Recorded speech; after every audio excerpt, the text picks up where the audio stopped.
बिस्मिल्लाहिर्रहमानिर्रहीम। अल्लाहुम्मा सल्ली अला मुहम्मद कमा तुहिब्बु व तर्ज़ालहु। अस्सलामुअलैकुम।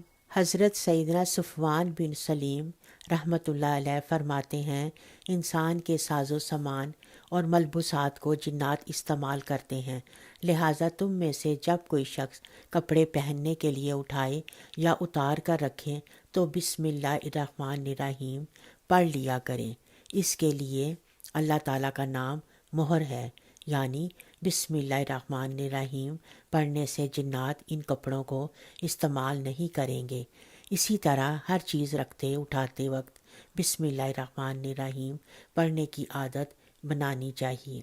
जो शख्स ये चाहता हो कि वो अंदरूनी बैरूनी जिस्मानी और रूहानी बीमारियों और बलाओं से महफूज रहे तो वो रोज़ाना 7 दिन तक 11,000 मरतबा सिर्फ इतना पढ़े।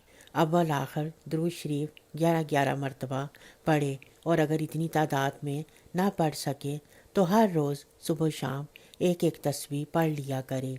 इंशाअल्लाह अल्लाह करीम उसे हर बला और बीमारी से महफूज रखेंगे, और जो मुस्तकिल इसका वजीफ़ा रखेगा तो मरते वक्त अल्लाह पाक उसे कलमा पढ़ना नसीब फरमाएंगे। रात को खाने पीने के बर्तन बिस्मिल्लाहिर्रहमानिर्रहीम शरीफ पढ़कर ढक दें। अगर ढकने के लिए कोई चीज़ ना हो तो बिस्मिल्लाहिर्रहमानिर्रहीम कहकर बर्तन के मुंह पर तिनका वगैरह रख दें। मुस्लिम शरीफ की रिवायत में है, साल में एक रात ऐसी आती है कि इसमें वबा उतरती है, और जो बर्तन छुपा हुआ नहीं है या मश्क का मुंह बंधा हुआ नहीं है, अगर वहाँ से वो वबा गुजरती है तो इसमें उतर जाती है। उम्मीद है हमारी आज की ये वीडियो आपको पसंद आई होगी। अपना और अपने गिरदो नवा का बहुत ख्याल रखें, दुआओं में हमें याद रखें। मिलते हैं एक अगली वीडियो में, तब तक के लिए अल्लाह।